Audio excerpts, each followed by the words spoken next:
Hello, Kira. I didn't think you'd click on this video, but it seems that even Kira can get bored. Well, you're in luck. This video is all about anime similar to Death Note. Of course, for obvious reasons, I cannot promise shows exactly like Death Note, but I'm willing to bet you'll enjoy most, if not all, of these anime. Lastly, I assure you that I, L, am real. Now try to kill me, Kira. If you can't, then I suggest you subscribe to this channel. Now on to the video. So L had to go do something, but I'm here in his place. Okay, you'll still get your anime recommendations, just hold your horses, alright? Number 5 on our list, we have Terror in Resonance. Humans take part in actions of terrorism every day, from pouring milk before the cereal, eating a Kit Kat sideways, watching a Nux Taco video. My point is, we're all monsters to a certain degree. This is also the case for Sphinx, a criminal group consisting of 2 boys who perform acts of terrorism in order to make the world a better place. It sounds counterintuitive, but let me explain.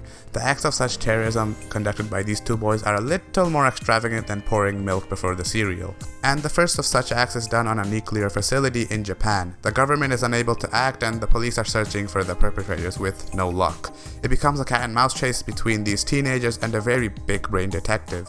Watching this anime, and any good psychological anime for that matter, there's always these moments throughout every episode or two where a scene or event gives you such a mindfuck that you have to sit up on your chair and appreciate the big brain knowledge from the characters. Death Note had these moments in every single episode, but Terror in Resonance doesn't fall short either. Have you ever wondered what would happen if Light was blonde and instead of wanting to be the god of the new world, he was a baseball player, passionate about making money? Well, here's one outs. The story follows Toho Tokuchi, who's an athlete by profession but a gambler by heart. Though having said that, he's not your average gambler. He doesn't play cards as much as trust in his wits and baseball skills, with millions of yen at stake. Now you might be thinking, how's baseball similar to Death Note? And while there are no direct similarities with the 2 respective shows, the gambling aspect of One Out is what makes the show so worth watching. Baseball becomes a sport where both athletic prowess and the ability to outthink your opponent is needed, very similar to how Light needed to be one step ahead of L while not arousing suspicion of being Kira himself. One Out is probably the most psychological sports anime out there. Yes, I said it, it's above Hajime no Ippo, Slam Dunk, Haikyuu, Megalobox, and any other sports anime, actually. And I don't even like baseball that much.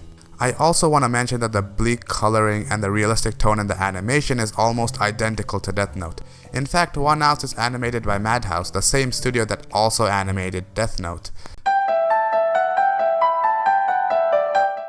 For the number 3 anime, we have Tokyo Ghoul. I'm just joking. We actually have Kaiji. From one gambling anime to another, Kaiji is about, Kaiji, who one day is contacted by the mafia asking for money, because one of his friends put him down as a guarantor for a shady loan he took. You see, Kaiji also is broke himself, so the mafia proposes Kaiji to play in their gambling games in order to pay off his loan, or debt. I say propose, but it was either that or he becomes a slave, so obviously Kaiji takes the offer. The type of gambling Kaiji plays varies. It can be walking across a steel beam over 50 stories high or gambling in an underground game of Chohan. The best part about Kaiji is that every single gamble has high stakes, and just when you think it can't go any higher, guess what? It goes higher. On a real note, if you have heart problems, I advise you not to watch Kaiji. Just putting it out there, you've been warned. Also, unlike other traditional gambling anime like Kakegurui, Kaiji loses many gambles. At times he wins really small while losing really big in the overall picture. Kaiji portrays gambling in the most realistic way possible. Sometimes Kaiji completely destroys his opponents with his quick wits, but at times he makes very silly mistakes, showing his human side. And every single one of his emotions is shown through an unorthodox art style. I know it can be a turnoff for some, but this art style can really show Kaiji's wide range of emotions from despair to undescribable joy to be animated in the best way possible. For the number 2 spot, I kinda cheated. I chose the Liar Game, which is a manga and not an anime, but it's way too good and has way too much similarities and big brain energy as Death Note for me to not talk about it.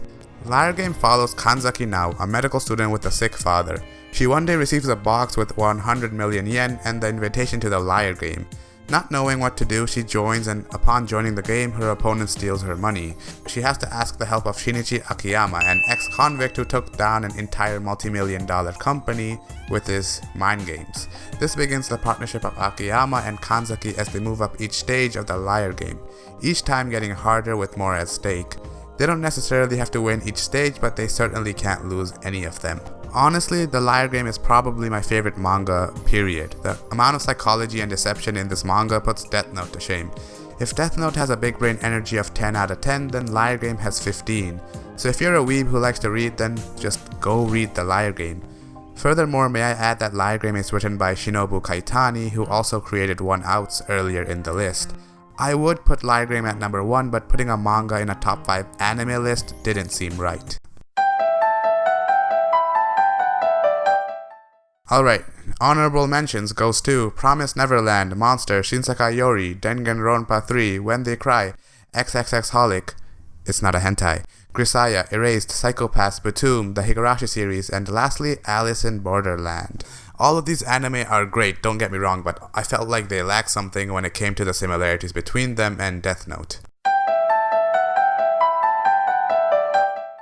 Okay, number 1, numero uno, cream of the crop, we have Babylon. Now, Babylon is about politics. That might not sound very appealing, especially right now, but let me explain the entire synopsis before you make your mind up. Zen Seizaki is a public prosecutor given the hard task of exposing false advertisement. His case turns into a complex issue involving a new politician who is advocating for the legalization, get this, suicide. That sounds crazy, right? This new politician has Magase Ai on his side. Now, Magase Ai has the ability to persuade anything to anyone, making the task of abetting suicide very easy. So now Zen Seizaki must capture both Magase Ai and Itsuki Kaika, the politician. Except those two aren't doing anything illegal. Yes, they are persuading people of doing bad things, but not ways that are illegal. So how do you catch people like that? Watching the show, it definitely had a lot of thriller in it. I was watching Babylon weekly, so I did feel incomplete when I was left on a cliffhanger. But luckily, it has finished now, so you can watch it all in one sitting. Disclaimer, the show does have outrageous viewpoints from certain characters, and as you heard, it has a very dark topic. That about does it for my recommendations similar to Death Note. What do you think? If you have any other suggestions, please leave them in the comments below, and with that, subscribe and bye.